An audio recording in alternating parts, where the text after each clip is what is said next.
Саламатсыздар ма, құрметті ұстаздар мен оқушылар.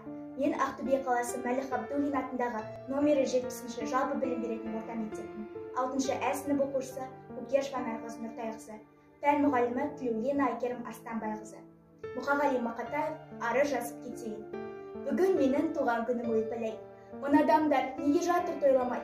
Банкет жасап берер едім өзім ақ тәңірдің бір жарытпай-ақ қойғаны. Мұна дүние неге жатыр үндемей, алаулатып тойдың шоғын өрлемей, құшақ-құшақ гүл шоқтарын лақтырып, мұнау шапан, мұнау атын міндемей. Мұна жұртқа жақпады ма әлденем, бекер өмір сүргенім бе әлдемен. Халқым сенің қасиетіңді білем деп, босқа өмірім өтті екен әуремен. Айтамын деп қуанышым мұныңды, басқа арнаға бұрдым ба әлде жырымды. Мен мәңгі өзіменен бір болам, өзегінен тепсен дағы ұлынды. Тойланбаса, тойланбасын етейін, той көрмей-ақ, сый көрмей-ақ өтейін.